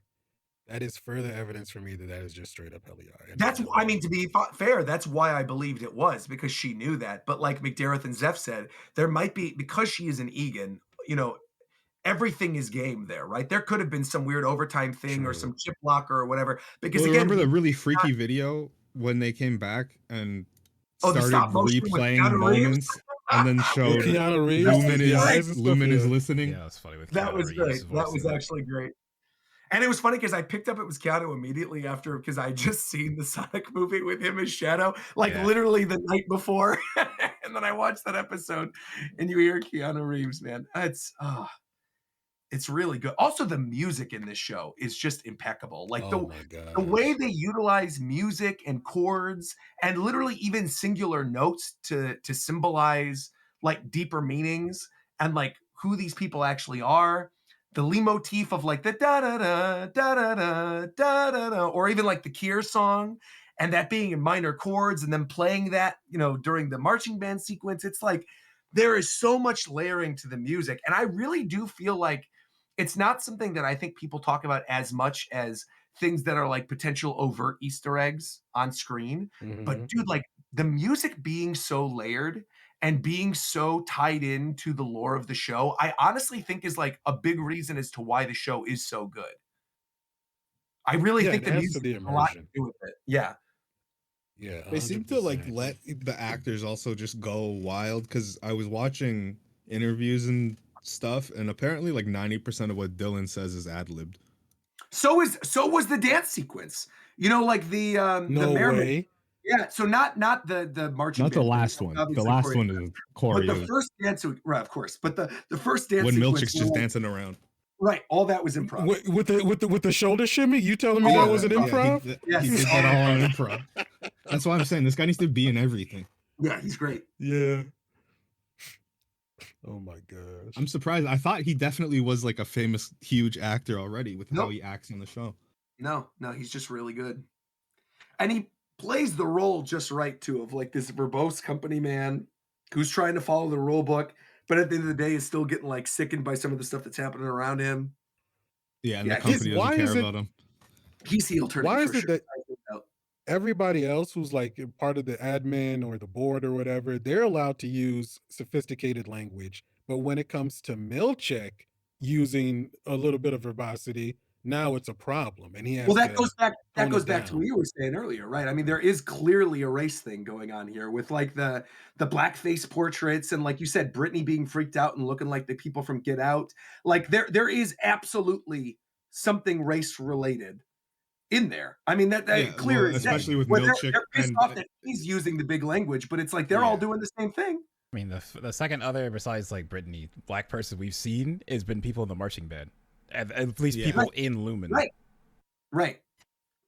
Milchik's the only one that seems to have gotten high up Yeah. besides Brittany. I don't even know if she's considered high up. Well, I mean, she is direct contact with the board, so I feel like she's. I think she's probably- like a Miss Huang.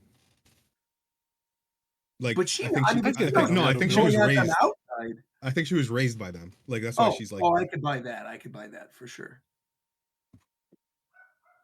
Yeah, I'm looking. He has not been in a lot of stuff at all. He got a Screen Actors Guild nomination for Severance. I'm talking about Milchik. He got a Screen Actors Guild nomination back in 2022 with the first season. But prior to that, he was in like 4 shows, and in each of those, he was only in like 1 or 2 episodes. And he did a little bit of theater.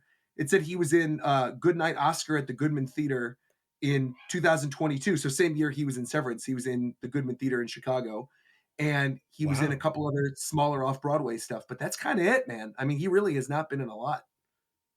So then this is definitely his breakout, right? Well, apparently they cast him in the upcoming second part of the final Mission Impossible movies because of his role on Severance. So he actually got a role in the final Mission Impossible because of how good he is on this show. 100% Yeah, deserved. he'll definitely be in 'cause- stuff. He'll be in other stuff. Yeah. I wonder if we're gonna get, because they've been doing, like I posted that letter, they've been doing supplementary material. So I wonder if we'll get small things and to hold us over every so often. Most How definitely. long? How long until season 3? What is the time frame? How much are So we waiting? since literally this morning, Apple made the announcement that it is now in development, that they officially greenlit it. Ben Stiller did an interview yesterday where he was like, "Oh, at the time, the final episode's coming out tonight, but like we can't say whether or not because it hasn't officially been greenlit." And then this morning, Tim Cook, who's like the CEO of Apple, tweeted out something to the extent of like, your request has been received for season 3 or something. And then they put out like a little teaser thing on the Apple page, and Ben Stiller retweeted it, and like Tim Cook retweeted it, and Adam Scott retweeted, like all the people involved with the show are retweeting it. And so now like season 3 is officially a go. I think the show obviously has a budget now, right? Like this is the most popular show of this entire year. Like everyone that I know is talking about this show. I cannot imagine, and I'm sure like once the award season starts, it's going to get nominated for all the Emmys, and it's going to get nominated for the Golden Globes, and it's going to win a bunch of stuff. I'm sure Milchik's probably going to get nominated. I'm sure Helly's going to get nominated. Like there's a lot of things that are going to be happening in the lead up to season 3 where I feel like they are probably streamlining the process. They already have the approvals. They already have the actors. Also, like Christopher Walken is old, bro. They got to use him while he's alive still. So like, Is he even gonna be part of the show anymore? yeah, for sure he's going to be part. He has to be, of course. John Turturro said, like he also said this about season 2, is that he doesn't want to come back for season 3. He'll be back for sure. There's no. I think to me, Really? yeah. Here's another thing that I'm guessing that it's not going to go past 3 seasons. I actually think they're wrapping it up next Shorter season. the better. Yeah, I think they're wrapping Yeah, it These next things season. go on too long, it's insane. And I truly, genuinely believe Irving is like the Deus Ex Machina of the end of the show. I really think like he is going to be the savior at the end of all of this, and something to do with like Burt having worked there for 20 years, even though he lied and said he worked there for 12, and obviously knowing something about the Severance program and his relationship with Irving. Like, I think all that stuff is going to come to a head when all hope seems lost next season at some point. I think he's going to come back from the train ride or do something, or put some, expose out there wherever he is in the world about what's happening in the town of Kier, and something's going to happen. I don't think he'll necessarily be, if he said he didn't want to do it, and like Christopher Walken obviously is a big celebrity, they can't necessarily afford them to be in every single episode, but I can absolutely see a world in which they show up like as a regular for one or two of the episodes and play a massive, massive role in it. I see that too. I can see that 100%. Yeah. I just want to jump in because there's enough other characters. Just Oh, yeah, derail go ahead. slightly because I said no other black characters. Forgot Zach Cherry, who plays Dylan. Oh, of course, yeah, yeah, Dylan's Dylan, of course, Yeah. of course, yeah. But he's like still like we Dylan said, like, is the marching black? band dude. Yeah. No, that is not obvious. Are you crazy? Hold on. He's Hold on. clearly Let me look like at a a picture of mixed Dylan. Yeah, he's definitely mixed. Dylan? Dylan? Dude, maybe my eyes are failing me. That wasn't Your obvious eyes for are me. definitely- it's For all the whatever cocaine. reason. I don't know what. Oh my gosh. Just Oh my smoking, man. gosh. Oh my god. Okay, whatever, bro. Okay. All right, continue with whatever you were saying. No, I was just gonna say, I think it's gonna be a situation, and even if the actors are like, "Oh, I'm not gonna come back" or whatever, even if they do announce Mhm. the season and like they're not series regulars, and you don't see Christopher Walken and you don't see John Turturro, they will show up at the end, guaranteed. Like, I have no Yeah. doubt in my mind they're gonna play a huge role in how everything wraps up. Still surprised How did watching Ben season Stiller- 1 and just seeing Christopher Walken. It's like, wait a minute, like it's like a flash seeing this actor with all these newer actors who aren't as well known, Yeah. and then just here's Christopher Yeah. Walken. Yeah, because really the only other one that's well, obviously Patricia Arquette is well known, right? But she only shows up as like, the head of the Severance floor every once in a while. And she's obviously not like, she's in every episode, but she's not playing as integral of a role as some of the other ones. So like they can utilize her sparingly. And the same thing kind of happens. Adam Scott's like the main character, right? And he's been in Parks and Recreation and stuff, but he's primarily like, he's been in Step Brothers and stuff. He's primarily Well, a I feel TV like actor, also like when he I think every single time almost, with maybe like a tiny few exceptions, you take a comedic actor and you put them in something serious, they're always like better than serious actors. Because comedy is harder than drama. It always is. It is much harder to make someone laugh than it is to make someone cry. And But so, they, like they you go said, insane with that I mean, stuff. look at Robin Williams. Robin Williams, incredible, Yeah. incredible dramatic actor, but most people just thought of him, In as a some comedian. movies, even Adam Sandler's capable of it. Yeah, Adam Sandler was great in Uncut Gems. It can definitely, or Punch Drunk Love, he's good in that one too. Yeah. Comedians are the best actors. It is what it is. See, this is why I could never have suspected that Ben Stiller could be behind a show like this. Oh, Because never I had in a million years. typecasted Yeah. him after Zoolander with Blue Steel and all of that. I was like, Oh yeah, no. When I saw Ben there was Stiller's no working way I on was taking like, this this Stiller. has to be garbage. Yeah, exactly. Yeah. And then it was, It's well, just look, like again, nothing he's ever another made before. example of like these comedy dramas. Because again, there are moments of levity and moments of comedy in Severance, but it is more a drama or a thriller. And that's kind of the same thing with Succession, right? You haven't watched Succession, but like Succession is a drama. There's funny moments in Succession and things you laugh at, but it ultimately is like a tragedy. It is a dramatic, semi business thriller, white collar thriller tragedy. And so that show, you would think is written and produced by dramatic actors. You know who produces that show? Will Ferrell. Yeah. So again, it's No always way. No comedians. way. Yeah. Oh, another one, Bryan Cranston. Bryan Cranston, a great example. Exactly. Heel turn in Breaking Bad from being the goofy dad in Malcolm in the Middle, and now Malcolm like in the Middle. beloved Yeah. That as was his whole Heisenberg thing forever. in one of his like big. I think it might have been his book. I don't know where I heard this. Yeah. He specifically took Breaking Bad because he wanted to break out of his nice guy Yeah. like typecast. I also, do you want to hear something funny? Is I was looking up information of the actors that are on the show because you were asking about Tremel Tillman is the guy's name who plays Mr. Milchik. And I looked up, there's like the section on his bio where it's like personal life. And normally it says like, oh, all your former relationships, or like, if this person's been married or like has been on this thing or whatever. His thing just says this, which I think adds to the mystery of Milchik. Tillman's thing says, Tillman has lived in New York City since 2014. He is gay. That's his whole personal life. That's literally all it says. It just says that. He lives in New York and he's gay. We don't know anything else about this guy. That's it. I'm telling you, I agree with Zeth. He's going to be everywhere in like the next 5 years. He's going to be in so Yeah, it's like how from Better Call Saul, it was the first. What's the actor's name? Bob Odenkirk. No. Tony Dalton. Oh, okay. That show, I think, it showed the world how like amazing he is beyond, because he was like pretty much only in Spanish. Yeah, he was in and then he got put in Better Call Saul, and then people saw how good he was, and now he's in hockey. You're talking about Lalo. Yeah. He was in something that Ricky and I watched. What was he in? Something that Ricky and I watched. I'm looking him up now. Tony Dalton. He was definitely. The faces. Let me check real quick. Didn't he play Escobar in something at some point? Well, he literally, like, the way he looks is like a stereotypical evil Spanish guy. That's just how he looks. Well, I mean, that was what he was. Mustache and all of that. Yeah. He did. Who played Pablo Escobar in Escobar? I don't know. I don't remember. In Narcos? That was also in Narcos. Thank you. Oh, yeah, it was called Narcos. That's what it was. It was Narcos. That's what it was called. Yeah. Andres Parra? No, that doesn't sound right. I don't know. Wagner Mora. Maybe. Yeah, he played Pablo Escobar. He was good. Okay. I'm also. Can I do a hard read about the next season as well?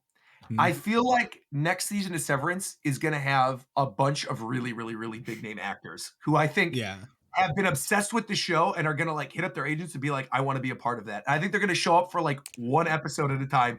I mean, I'm talking like big A-list. I mean, like your Nicole Kidman. Yeah, no, I'd be fine with like if I saw like, it has to be certain people though. Like if I see, if I see like John Cena pushing one of those dentist carts, and then he's never on the show again, I can't do it.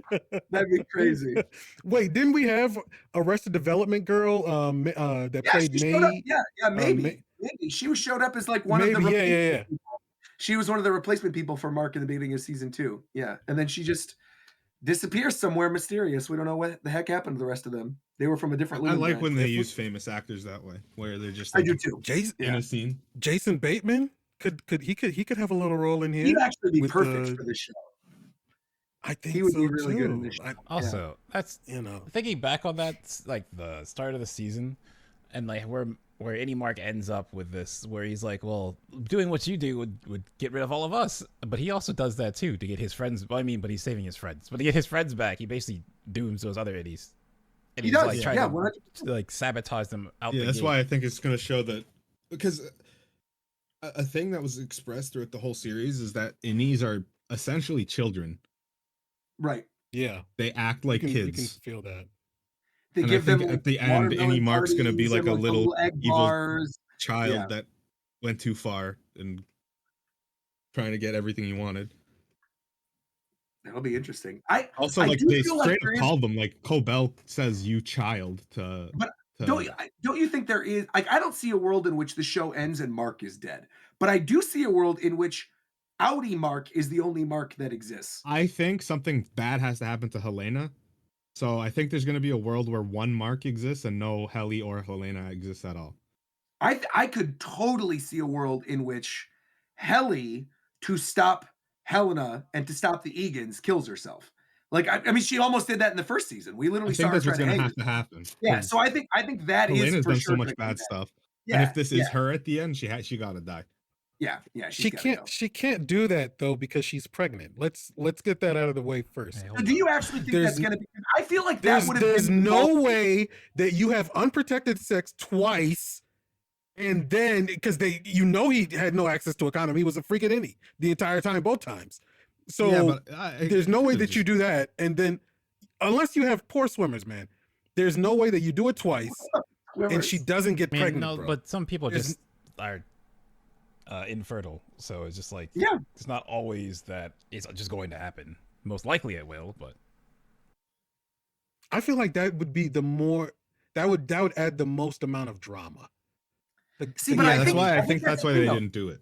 I agree. I think it's a red herring. I think they knew that would've people been would kinda speculate obvious. that would be the thing with like the baby and the baby cure that you see in the opening scene, and like technically their kid would have been an Egan, and yeah, he like has sex with her as both versions, the Innie and the Outie, and like it's unprotected both times, so they could have had the kid. But again, like Zeph said, it seems too obvious, and for a show where it has so much other drama going on, you don't even necessarily need the pregnancy subplot. It's a good red herring to sort of like move you away from And what now I don't think it would make any sense because no, because Gemma's like out there and running around now.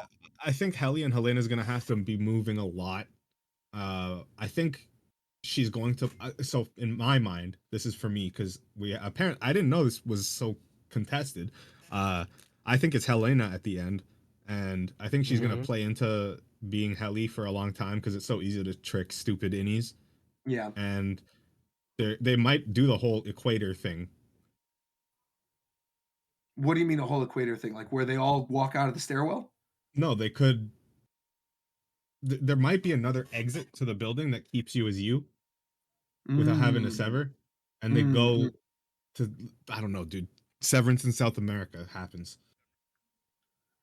I mean, that would be interesting if there was an extra like doorway that you can go to, or actually you don't even need that. You know what they could do? If there's an Innie revolution and they want to take over, you just fire off on all cylinders, they take over the room and they activate the overtime contingencies in perpetuity. So they're always just an overtime. Right. Also, wait, so you know Because how can't they do that? We know all that stuff in that room. They could probably how would Outie Mark have left that building at all? the stairwell. What do you mean? He just He walked would've- out the when stairwell. when he walked outside, He he would would've have switched switched. back. Yeah, he would have switched back in the stairwell. No, right? And but then if he Mark- switched back to the if Outie Mark, say it's Outie, right? He's Yeah. Outie right now. He's walking around with the gun. Okay, how would that Mark have left Lumen? Because every exit that he knows would turn him into any Mark. Because Oh, no, he 'cause was in Mark I when he could- was walking out the door with Gemma. That was why Gemma was begging on the door saying, come on out, because he would have turned to his Outie and they would have escaped and they would have jumped in the car with Devin and Cobell. Yeah, because they showed it was last season. They showed Harmony leaving through that same stairwell. So there's a way out through that stairwell. Right. But she's not severed. Yeah, but I'm saying though, like there was showing there's a way But that out stairwell that doesn't leads take you the outside. elevator. Right. Because they tell them right when Helly first does it, and like when Mark was doing it, like no one's keeping you there. You can leave if you want to. I don't know if people. Okay, I don't know if you guys are if I'm speaking bad or if people aren't getting. I'm saying, like, if that was Outie Mark, right? Right. I don't think Outie Mark would have been able to leave that building, because if it was him and he went up the elevator, he switches back to Innie. And the same thing happens if you're severed and you go through the hallway exit. He would have switched back to Innie. My thought was that that when you step out to the stairwell, you exit Severance, and then I just believe that there's nothing in that stairwell to resever you because they don't need to. Right. I agree. Yeah, I agree. I think that's absolutely what it is, because you see he's Outie Mark when he gets to the building on purpose, right? Because they have to show up to complete Cold Harbor. With that whole conversation that he had with Innie Mark and with Cobell, that they have to go in and do it. So Outie Mark got ready for work that morning, went, turned into his Innie, completed Cold Harbor, took the elevator down when he had Drummond hostage with the gun, turned into Outie Mark, shot Drummond, did the whole thing with the nurse, runs into the doorway, uses the blood, gets Gemma. Gemma's in her Innie mode, in her Cold Harbor Innie mode, her 25th Innie. Comes out of the room, immediately becomes Gemma again because it's not a severed floor, and he's back into being Outie Mark. The two of them take the elevator back up because they know they have to go out the stairwell because that's their only way to escape.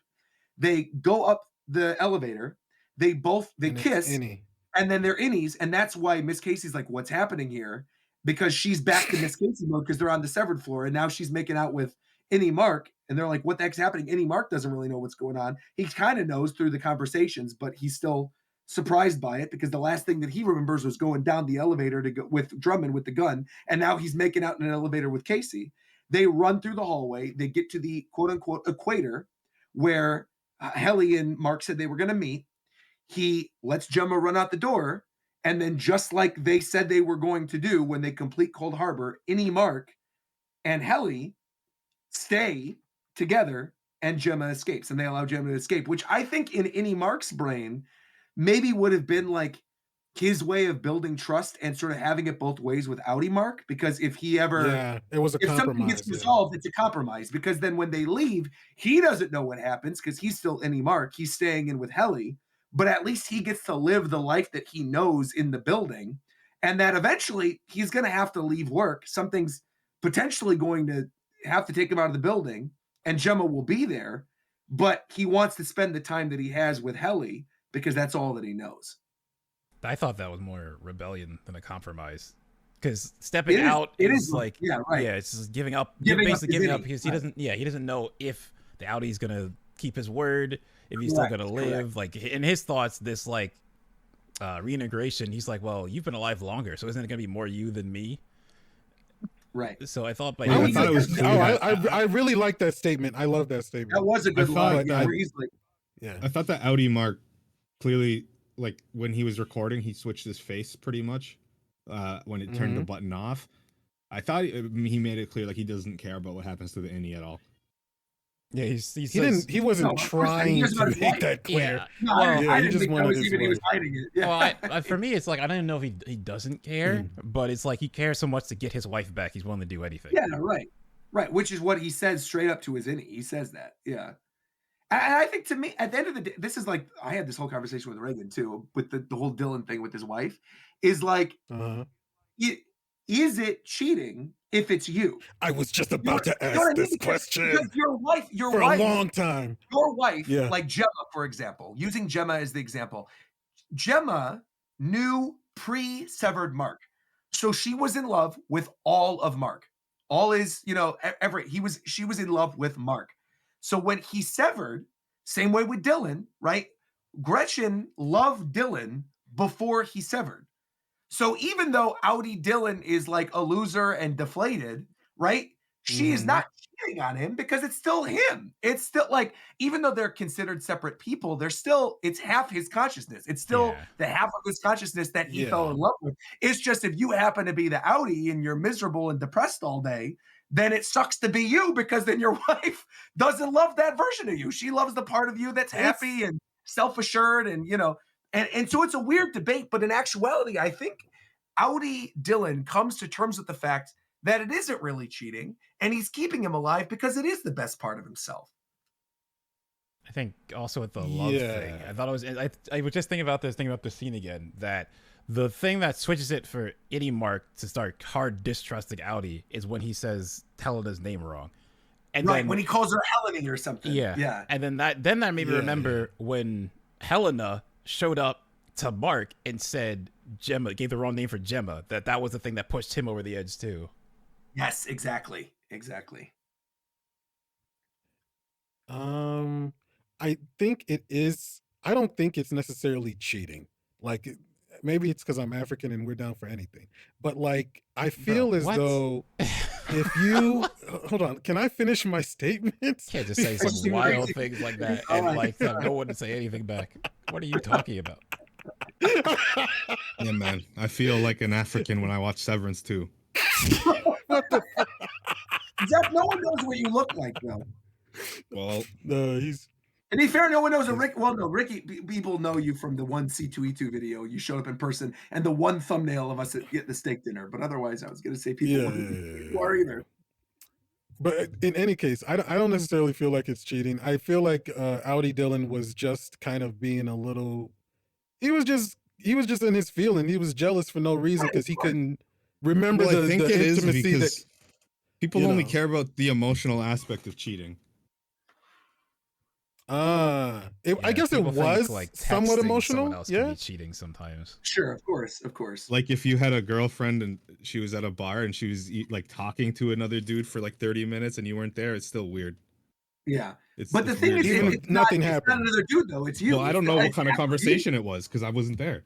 But even if I wasn't there, if it was half of me and I've lived my life, If it as was me, you, right? If it was Right, still, right. if It's okay, still if it was me. just you and you were drunk, It's technically like this not. is though. like That's the difference between you being drunk, right? But it's Like it's you a don't separate remember the consciousness. that's the conversation. debate of the show, though. That's the debate of the show, right? Of like that they're their own person and that they're sort of trapped doing this. But it's still you. It's still half of your brain. You're sharing the same body. It's still Mhm. it's the half of your brain that was like the work side of your brain. It's the part of it that, is relieved from trauma, but it is still you at the end of the Yeah, day. but your brain is capable of creating different identities for yourself with mental illness, so it's probably Well, of course, but I mean, but it's still okay. So for hypothetically, right? If Moon Knight Okay. has a girlfriend, right, and Moon Knight has 3 different personas or whatever, it's still Moon Knight.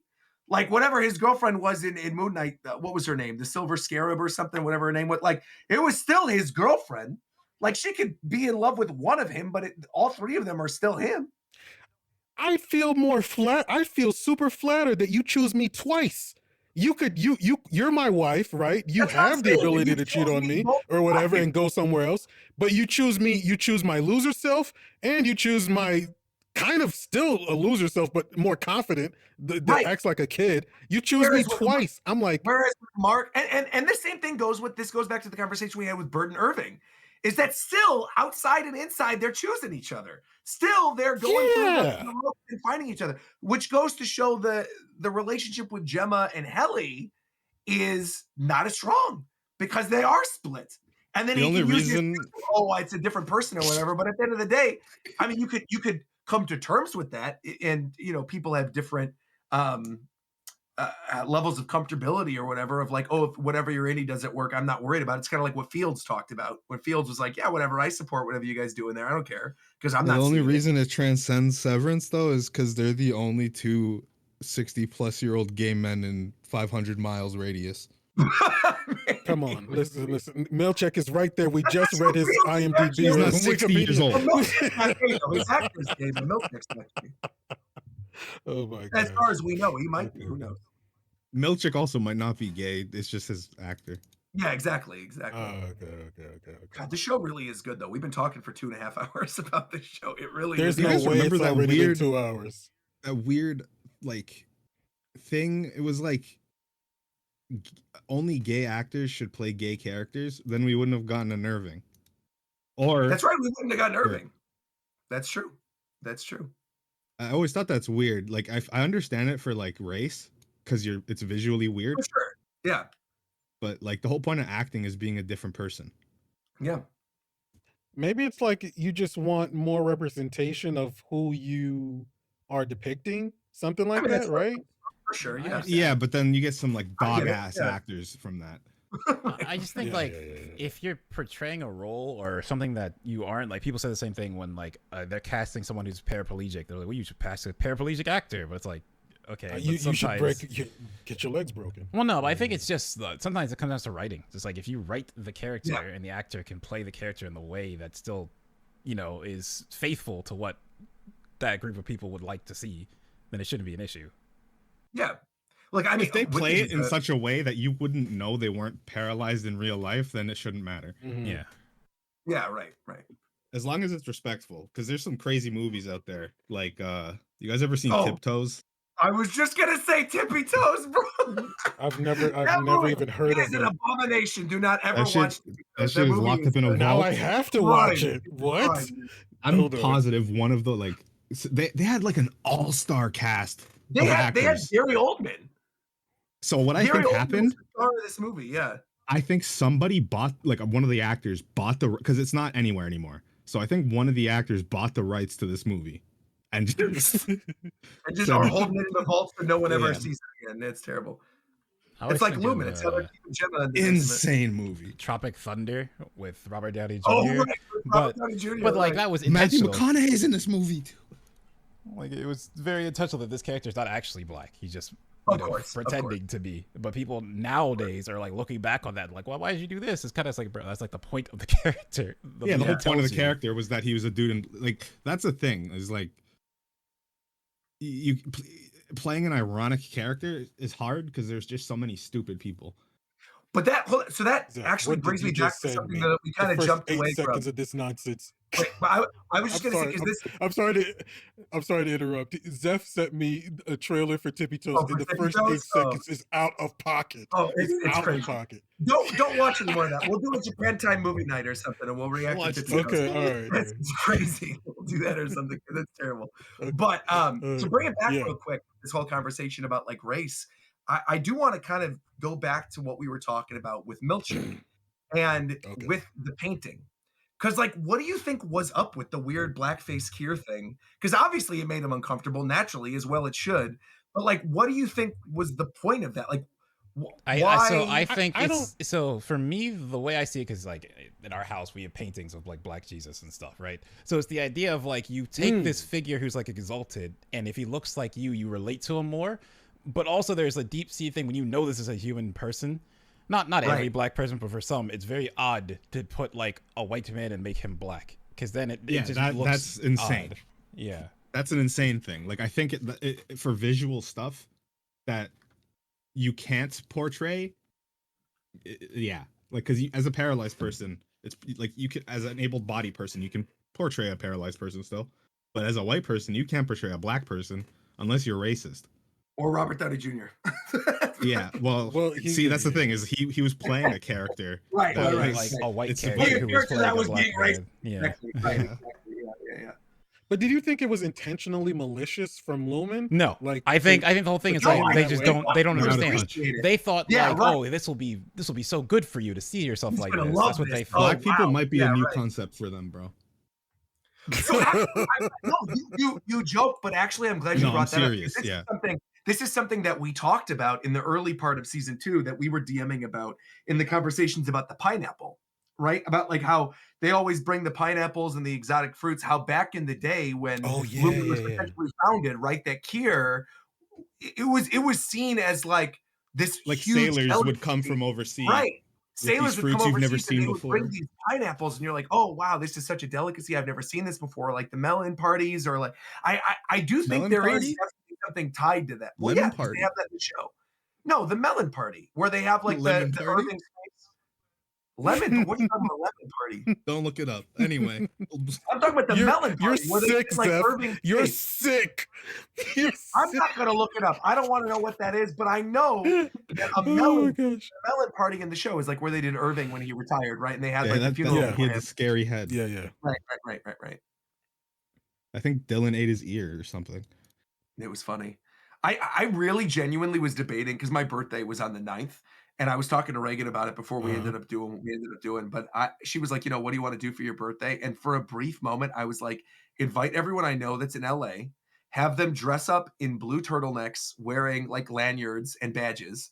And they check in, and if they have to be Innies, and then we're gonna have like a deviled egg bar with like waffles and watermelon and like pineapple. There's no way you were gonna go through all of that. Would have Like a been dead party. peak. That would have been peak, though. I might do it for season 3. We might have like a Japan time party, y'all.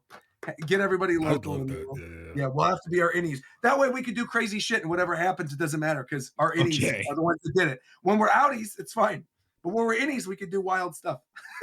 We don't remember. I don't need an excuse, Innie or Outie. I'm gonna do what I'm gonna do. He said, I'm gonna do whatever it is I'm gonna do. Well, any last minute, any last thing you guys want to talk about to wrap up the season before we wrap this spoiler cast up? Because I think we've had a good long discussion. Should we like do another show? Yeah, let us know in the comments down below. I think this one is going to be public for everyone, right, McDareth? This Yeah. is going to be our show that goes up Yeah, it should Monday. go up on So- Tuesday. But yeah, Tuesday morning. Go up on Tuesday. Cool, Tuesday morning. So yeah, who if there's a show out there that you guys want us to talk about or watch, ideally it's got to be a show that we're all watching, right? I think the situation with Ozark, when we did the Ozark reactions, because we all watched Ozark, situation it's with short. this one, or if it's short, yeah, if it's like 6 episodes or something and it's really, really good. You can let us know and we could maybe do a spoiler cast about it or I something. think the I only feel like other movie show one one- we've done, we did Scott Pilgrim Takes We did Off. Ozark. We did Ozark as well. Oh, but I mean like this roundtable format. We did one for Oh Scott yeah, we did Pilgrim. for Scott Pilgrim. Right. Oh yeah, so I wanted to ask you, Roger, like, cause Yes. you brought up something that I think would be like, you thought of like almost like a book club, but for games. Were you still like yeah. considering that? Yeah, I'd be down to do that. Funnily enough, a long time ago, like 3 years ago, that was like a thing I was gonna do on my Twitch channel when I cared about it. Yeah, that'd be fun. We do like a Japan Time book club with like an NSO game every month. We just like pick something on the Switch service that everyone has access to and just play it. I'd be totally down. Even beyond like Yeah. Switch, potentially, I guess, like a PC Well, game. It can be or something anything as long that as we all have Or, it. yeah, as long as we all have it. Yeah, so long as we all have it, I'd be down. Yeah, Yeah. it'd be fun. Let us know in the comments, everybody. Thank you once again for listening to this very long but very fun Severance Season 2 discussion. By all means, of course, please share with us your theories and your thoughts on the season down in the description below. If this is the first video that you're finding of us, we are a video game podcast channel that occasionally talks about entertainment. So if you enjoyed this entire Severance discussion just because you were looking up people's reactions to Severance and you wanted to know what people thought of this second season, thanks for joining us. Hit the subscribe button. Even if you never watch us again, who cares? Subscribe. Tick that number up for us, please. All those numbers might be scary, but look, we're not scary numbers. We're happy numbers here on the Japan Time channel, and we would love to have you.